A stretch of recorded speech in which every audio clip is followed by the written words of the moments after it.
Welcome back to part 2 of the podcast. I'm Jeffrey Madoff here with Dan Sullivan, and we're going to talk about anything and everything. If there's anybody in the United States who I think worries the people in the tech world, it's Tim Wu. And the reason he said the way they've tried to escape the antitrust legislation is they say, well, every other antitrust, they control the market and then they jack the prices up. Mm-hmm. Because not only do we not jack the prices up, we give it away for free. Okay. So he said, maybe that's true. Maybe that's true. But he said, they have a valid point that if you think you're getting for free, you're actually the product. Right. Which is the basis of network television. Yeah. And radio. Yeah. They've developed enough enemies in not only the federal government, but in all the state governments that there's a showdown at OK Corral coming.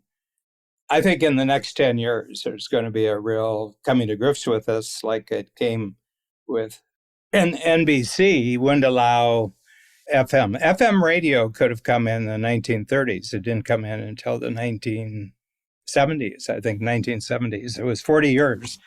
They kept it off. NBC kept it off. Very interesting is that when FM radio came in, it really created the political polarization that we have going on right now, 30 or 40 years later. Now, how do you mean that?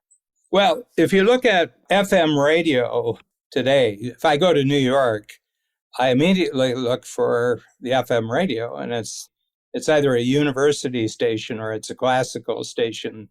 So what happened with FM, as far as I can see, is the people who really took advantage of FM actually politically were kind of on the left. Okay. NPR is, if I listen to it, it doesn't sound like Rush Limbaugh to me. Mm-hmm. Sounds like there's a difference of opinion, difference approach between these two things. And the political left, which was the Democratic Party, which controlled AM radio. I mean, starting with Roosevelt, they really got a handle on AM radio, but the quality with FM was so good, okay? And you didn't have to broadcast for hundreds of miles. You just had to broadcast in your listening area. And my sense is that they emotionally, psychologically gravitated to monopolizing FM radio, and they just abandoned AM radio. And the political right came in and took over AM radio. And now it's just become kind of a monolith. And not a right monolith, it's just a monolith because all the stations were bought up. Yeah. Yeah, they were very cheap and they could bring the advertising. It was easier for them to get the advertising.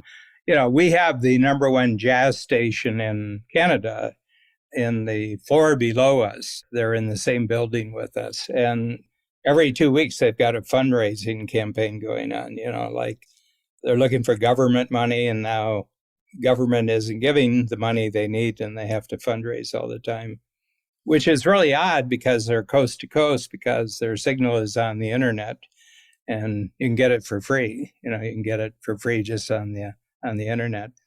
But the platform thing is really just the way the tech industry, after, let's say, 50 years, I think it kind of started in the form that we have right now. It kind of started, probably when they started calling them integrated circuit, the microchip. I think probably when they started using the word microchip, it became what it is today. But it's kind of interesting. It's kind of broken into 3 different types of things. There's platforms, and then there's programs. Like, you have various kinds of really powerful programs. I use InDesign. That's a program. That's not a platform. That's a program. A very powerful program. Excel is a very powerful program. So like Adobe would be, just so everyone understands, Adobe would be a platform, but InDesign, Illustrator, Photoshop, Premiere, etc. Yeah. Those rest on top of that platform. That's the software or whatever, the programs you'd be talking about. Yeah. I don't think there's a border like where you have a fence or thing. I think it's a matter of scale. It's a matter of scale and features. But at a certain point, you're the 800-pound gorilla. Okay. And everybody just automatically, out of instinct, goes to you. And other people design things to work on your platform. I grew up in one. I grew up in the Catholic Church. Catholic Church, if you want to look at a platform, is, in its present form, it's about 1,600 years, around 400 it starts. And it's got 1.2 billion that in some way through census or anything, people say, I'm a Catholic. I go to church on Easter, or I go to church on Christmas. But this 1.2 billion, and so I got 3 levels of management. It's got the Pope, it's got the bishops, and it's got the priests. There is no other levels of management. And I said, they're pretty well everywhere. And if you look at the history of the world, or especially Europe, as that this was a platform which succeeded from the Roman Empire, which was a platform. The Roman Empire was a tremendous platform. And the Roman Catholic Church is a successor, politically, a successor to the Roman Empire. But it's very interesting. In the United States, the political parties are actually programs. The Democratic Party and the Republican Party are programs that are competing for audience. Okay. The platform's the Constitution. Interesting way of looking at it.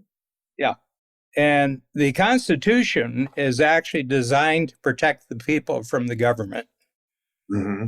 If you read not so much Hamilton, Hamilton had Caesarean dreams for himself. I think the U.S. missed a bullet when he took up dueling, the thing. But Madison is the genius of the Constitution, and nothing can move without a countervailing force in the Constitution. And I think that's the platform. That's actually the platform. It's designed to not work well. It's designed to make government not work well. And explain that. Well, it's got so many checks and balances in it. So, for example, we're going through a period right now where there's an emergence of very, very powerful states. The states have tremendous power, and the American states are equal or superior to the European countries that are in the EU. They can fool around with tax policy. They can compete with each other. They're very, very competitive. They have an enormous amount of sovereignty that a lot of people don't really. They can do trade deals. A state can do a trade deal. They have to get the agreement of the federal government to go along, but they each have their own army. California's got all 4. It's got Army, Navy, Marines, and National Guard, Coast Guard, everything like that. So they're like these little countries. But the Constitution, which was approved in 1787, if you type it out on single space on normal typewriter pages, it was 23 pages in 1787.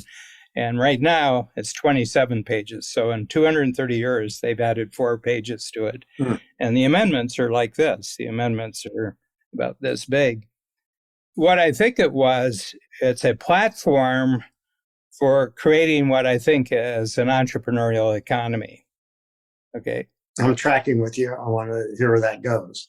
Yeah. And I think the reason was that even in the early days, I'd say at the time of the revolution, that's about 150 years since, the first coming on the shore, they had a sense that this was an incredibly once in human history opportunity to do something here.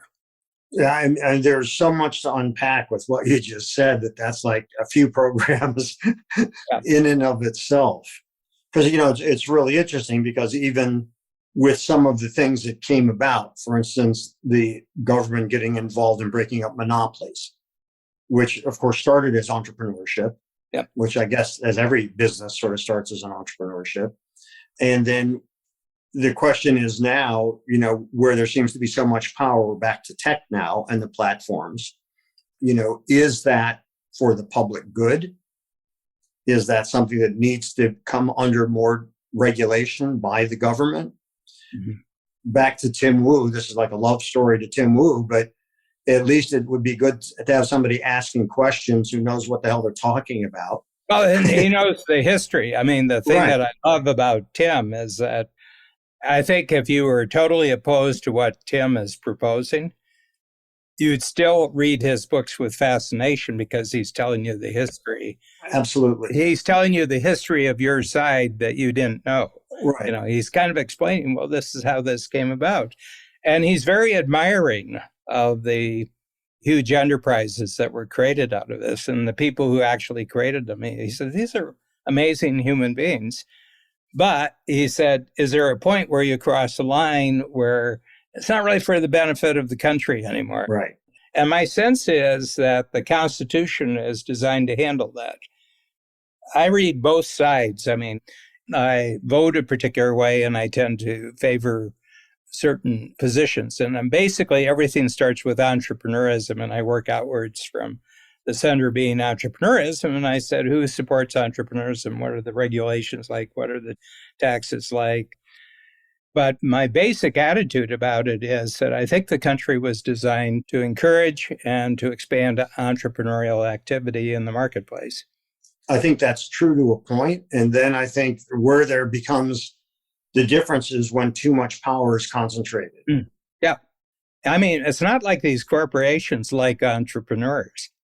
Well, right. You know, because they become less about innovation and more about preserving position. Yeah.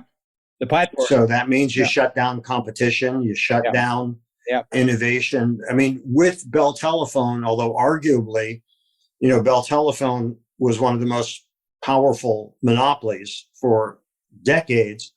When you look at the monopoly being broken up, you started seeing innovation that had been basically thwarted for decades. Oh, yeah.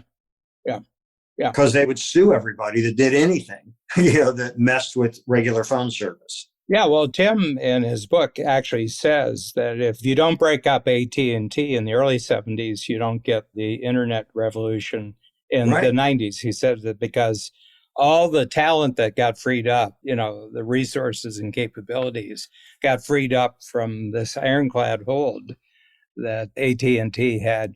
I mean, the funny one was the guy who created the phone attachment, a little plastic ball, basically. Yes. Little plastic ball, so people couldn't hear your conversation. They said, no, you can't touch. Oh, no. Wasn't that amazing? That story? Yeah. And that guy fought for 30 years and died penniless. Right. You know, I mean. Yeah, because it's not about right or wrong at that point. It's who's got the deeper pockets, who can strangle you with litigation. Well, the other thing is that Bell, to this day, Bell is still deeply involved in national security issues. You know, if you go and you examine who's at the meetings in the National Security Agency and, you know, the CIA, I bet somewhere not too far down the run is a representative of the communications companies. Mm-hmm. Like Oracle. Oracle is 80% of all government data is safeguarded by Oracle. You don't hear about Oracle. You don't hear about that guy. You know, he just buys whole islands in the Hawaiian chain. Yes. Yeah. You don't hear him saying much. He doesn't talk much. He's got no views. I mean, he's not an influencer. He's not a social media influencer in that. But he's got 80% of all data storage for the federal government. Yeah, Ellison, right? Yeah. And I think something that would be interesting to go into, because this struck me as you were talking about like FM and AM. Yeah. It would be probably a different program than this one is, as Gord will be tying himself into knots editing this one. But I think there's a lot of interesting stuff in here. Look at FM and AM. FM was the superior technology. Yep. AC and DC. You know, we were stuck with AC, but DC was a better and more efficient technology. VHS and Beta. Beta was a far superior technology. QWERTY keyboards, and I forget what the other one was called, but there was such a large user base for QWERTY that they couldn't overcome it, even though it was much better. Well, the problem why they had to resort to QWERTY is the typists were getting too good. QWERTY, though, is also the keys that used to come up would get. Oh, that's right. The typists were too fast. Yeah, and so, that's right. So they had to slow the typist down, or it couldn't go broad. And the thing is, though, that the other keyboard was much more ergonomic and you could type a lot faster, except there was a huge user base already out there for QWERTY. That's why the Japanese and Germans, one of the reasons why they lost the war, is they spent probably the frontline war machines, the tanks, the airplanes, especially the rifles and everything else. Technologically, the Germans were much superior to the planes that they were putting in the sky. But they required a tremendous number of man hours by highly trained workers. And the pilots had to be highly trained to fly the planes. Okay. And the Americans and the British, but more the Americans said, we got a guy who, like a pilot who shoots down 12 enemy planes, take him off the line, send him back and train people. Mm-hmm. The German pilots were in the hundreds of kills, and then they were killed, and nobody got the benefit of any of their experience or knowledge. Interesting. Same thing happened with their factories when the factories were destroyed by bombs and that, and so many of the workers were killed. They didn't have the workers to create the technology. There was a great story I said, and this kind of tells you why the U.S. won the war. There was a German general from about 5 miles off when the Normandy invasion occurred. So they moved quite quickly. Once they got ashore, they started moving quickly. And they started taking advantage of the rail yards in France and everything. And there's this German officer, a general, he was looking at through binoculars. They were that close to the front. And he said, I've been watching that train. He says, I know how long that train is. That train is 3 miles long. And he says, this is more war equipment I've seen in one place in my entire life. And it's on that train. And there'll be another one tomorrow. He says, there's no possibility of us winning. The thing of getting really big distribution and having big distribution, I don't think Amazon is any more amazing than Sears and Roebuck. They basically became Sears and Roebuck, Yeah. And Sears and Roebuck, you could order a house in their catalog and it would be delivered. All the parts and the plans would be delivered within 10 days to your local station. And then you had to get a local carpenter to follow the rules. But there's hundreds and thousands of Sears and Roebuck homes which can't be torn down today. But these came right out of the catalog. Do you remember their slogan? Sears has everything. And that's what's so fascinating. And arguably, the first internet was the catalog. Yeah. Because you could remotely order. Yeah. Right. Sears and Roebuck was a platform.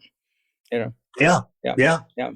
And, Sears and Roebuck could have become Amazon, but also innovation stopped. Yeah. I mean, that's something that I'd love us to go into it in another program, because when I mentioned the FM, AM, and AC, DC, and beta, VHS, and all that, why do better ideas often fail? And why do the more mediocre ideas succeed? Well, it practically happened to Apple. And how so? Well, when did you start using Apple? I'm one of those outliers that I stayed with PCs. Oh, wow. But my company, by the way, all of our editing equipment, everything that we used other than what I had on my desktop was Apple, because at the time it was superior for editing. Yeah. And it positioned itself well for the application in the arts and allegedly more creative. It's really, the computer's just a tool. Doesn't make any difference. We've been an Apple shop since 1987. And everything's run by Apple. And I could tell by the employees that we've hired over the years who have come across and they were trained on Windows, on PCs. And they said, this is so much easier. It's almost intuitive. They learn programs and everything else. So I've got this buildup of years and years and years of our team. We've had, probably close to 500 people who've worked for us over 32 years in all of our offices. I would say half of them didn't come from Apple training. They came from PCs. And they said, it's so great. But the thing about it is that Jobs was very focused. What saved them was that Jobs was very focused. And the telling tale was when he was fired, when he was booted out, and he went out and he was part of the creation of Pixar and Next also. Next, and then especially Next, he brought back the operating system from Next. That became the operating system. They came back with him. But when he came back, he said, how many products are we selling? And the guy who was still there, because a lot of them got booted out, said about 70. And he said, in 6 months, we're going to be down to 6. He said, when we left, we had 6 products. So I'll tell you which 4 I think should be on the list of 6. And you take the other 66 and you work out which 2 are going to make it up. And they've maintained that. They have this real simplicity of that they don't have a lot of products. I mean, they've got little variations. And the other thing, he created whole new worlds, like he created the iPod world. So they never innovate any product. They take some product and they make it a lot better. First of all, it's more beautiful. Right. And beauty is part of the Apple toolkit. When they did this, he said, show me what it looks like on the inside. He said, I want to see what it looks like on the inside. And they said, why do you want to see what it looks like? He said, it's got to be beautiful on the inside. Like when you take the cover off and you look at the inner workings, he said, it's got to be beautiful. And the technician or the engineer, whoever it was, he says, yeah, but Steve, nobody's ever going to see it. And he says, I know they'll never see it, but we'll know it. And my feeling is it takes some sort of passion like that to keep a entrepreneurial company kind of honest. I think you're right. If you look at Apple's designs, because aesthetic was a huge part of it. And one of the things that Jobs said about Microsoft is he said that something to the effect, I'm paraphrasing, he said, I don't resent the fact that they're successful. I resent the fact they have no taste. And, design was a big part of Apple. However, like Apple appropriated everything else because there's no product that they initiated. None. From their operating system on. Everything came from something else. Their designs, and this would be interesting for the listeners to do, is Google Apple versus Braun. And Braun appliances, which were designed by Dieter Ram, you will see the seed of all of Apple's products. Yeah. And it's absolutely fascinating. And so there is a saying in business, which is true, which is steal from the best. Mm-hmm. And that's what they did. And that was a very smart strategy. And also what you were talking about, the fact that they narrowed their product offering, Apple accessories, the carrying cases for the computers and the phones and all these things, which is over $1 billion business, they weren't interested in it. And most business leaders would argue, why should we give away that much of the business to somebody else? But in fact, it was the smartest decision they ever made, was to stay focused. Yeah. Well, the App Store is an interesting thing, is that, people really make money on the App Store, other people. And you're constantly striving. It takes a lot to get your app on their store now because they're up, it's 1.5 million apps now. So they have a structure or process to getting in there. They have really high standards. We have one on which is called WinStreak. It's a free app, and we went through the ropes with them to get it on and how it looked and everything else and how it worked. But it's very simple. It's a very simple app. But I said, they got standards. They got standards. I'm not bothered by holdups when the reason for the holdup is the other side has standards that they're checking off the boxes. All the people who said, you could make money on anything, you can make money on your thing, well, they don't have any standards either. Right, because if that's the only standard, obviously products will suffer. Yeah. Yeah. The other thing is that iTunes is the biggest, I don't know whether they would still be considered the largest distributor of music in the world, but they're certainly large.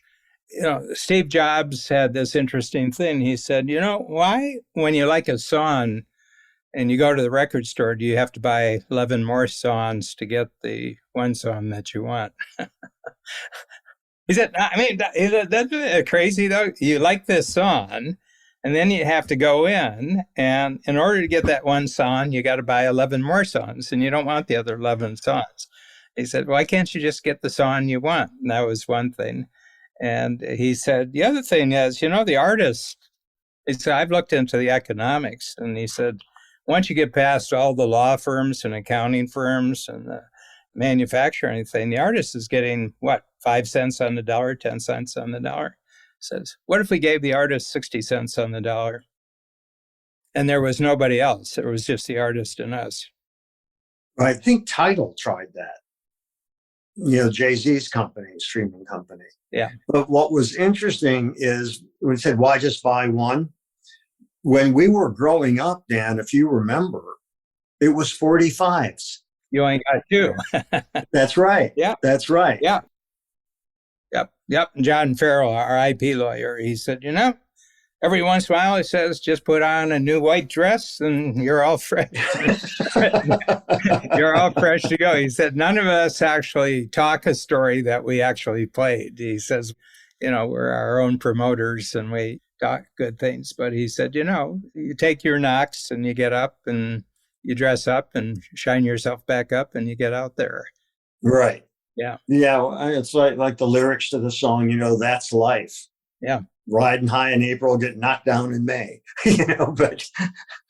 and I think that the thing is, and I think this is one of the things about entrepreneurship that needs to be revealed or exposed or whatever, is it's work. And there's no shortcut for putting in the work. You've been building your business for 33 years. Well, the program part of it, yeah. And before that for 15. Right. So there you got 48 years in. Mm. And, it takes the work. So you've had a 48-year shortcut to success. Is that right? Well, and I'm starting to get a feel for. No, and I mean that seriously, because there's a certain constant to entrepreneurship that as you're getting better, the world is changing. Mm-hmm, that's right. So you don't want your better to be for last year. You want your better to be for the coming year. And that's the adaptable part. Yeah. I don't know that you could have predicted that these would be the best years. And many people would have said, oh my God, you're going from live to virtual. It's going to kill your business. Mm-hmm. And in fact, the opposite happened. Well, it was already killed. Yeah. We thought it might be 2 months or 3 months, but we immediately started creating virtual connectors. We call them connectors. And we created the whole model just to keep connected between March and June. We thought by June we'd be back. But we had created this perfect little 2-hour module. And I said, well, let's just put 3 of them together, and we got ourselves a workshop. Anyway, just to wrap up today, platform, program, app. I think it's an interesting model that you can talk about a lot of things, because I think a lot of the losing of the entrepreneurial spirit and getting to the monopolistic corporation has to do from the movement of you created a really great app and then you wanted to make it into a program, and you created a program, and then you wanted to make the program into a really big program, but that's a platform. And my sense is these are totally different games. The whole management of them is different. The whole marketing of them is different. The manufacturing, whatever you're manufacturing, that's very, very different. What I like about the tech industry, though, is because they're dealing with ideas and electricity. There's product there's this and everything like that, but it's a very conceptual industry combined with electronics. And their way of thinking about it, I think, is very, very useful. So I'd like to come back to this concept of what part of your business could actually be a platform, what part of your business properly is an app, and what is the in-between. It's actually a program. which are three different things that you have to build almost simultaneously. Yeah. And You got to be aware of all three as Right. you're doing each of them. And I think we've got some good seeds for future programs Yeah. too about that. I think that could be really cool to explore, because I'd also like to explore, why doesn't the best idea always win? That's a great. I think that could be really cool to get into also. I noted down what tech calls thinking. I'll take a look at that. I'm so thrilled that you like Tim Wu, because when I read him, I was just so taken by, for the exact same thing you said, is you're learning a history that is absolutely fascinating. Well, the other thing, he seems to be a very, very engaging human being. I saw YouTube of him when I gave the book out. I have a quarterly discussion group, and I gave it out. And what I'm doing now is I don't give them any book that they can't see a YouTube video of an interview, where the person in an hour basically goes over the structure and the framework of the book. So that's one of the things I look. And he was at the Harvard bookstore in Cambridge, Mass. He was so engaging, he said, it's really interesting, you come into this bookstore all your life, and then one day you're invited and come and talk to the customers of the bookstore. And he says, just kind of a neat experience. And then he keeps talking about, the one thing is he doesn't really have a good guy, bad guy framework for examining what he's doing. But he said, corporations can grow really, really, really big. And at a certain time, they may be too big for everybody's good. Right. Yeah. I'm reading a book now that I think you would also really like. And it's called The Information by James Gleick. He is incredible. The Information? Yeah. The Information. James Gleick, Gleick.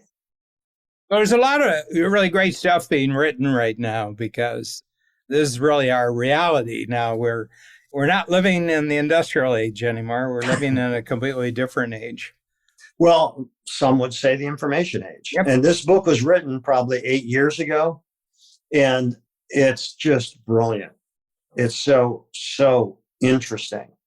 The areas it goes into are so eye-opening, and things that certainly I never thought about, like cultures that have oral tradition as opposed to written tradition, and how there are entire languages that don't have alphabets. It's just fascinating to think about. In one of my classes, somebody said something about the Indians. And I said, well, the Indians didn't call themselves Indians. They weren't Indians. Like, what the hell is this guy talking about? Indians. He didn't know where he was going. He thought he was in India. And so how identity and culture are so fascinating. This is the book. Oh, yeah. And it's a thick one, but it's absolutely fascinating. You'll love it. Okay. I have no doubt that you will. Well, I read 4 of the Tim Wu books. So first of all, he's a terrific writer. Yes. And he's a great storyteller. He's Yes. a great storyteller. I mean, and that's the thing, isn't it? You have great content, but if you don't present it in an engaging way, I say to my students, the first day of class, there are no boring topics, but there's lots of boring teachers. Yes. And I'm going to try not to be one of those. Okay. My best to Margaret. And to Babs. And this was, as always, fun. Thank you very much. Talk to you soon. Okay. Thanks for joining us today on our show, Anything and Everything. If you enjoyed it, please share it with a friend.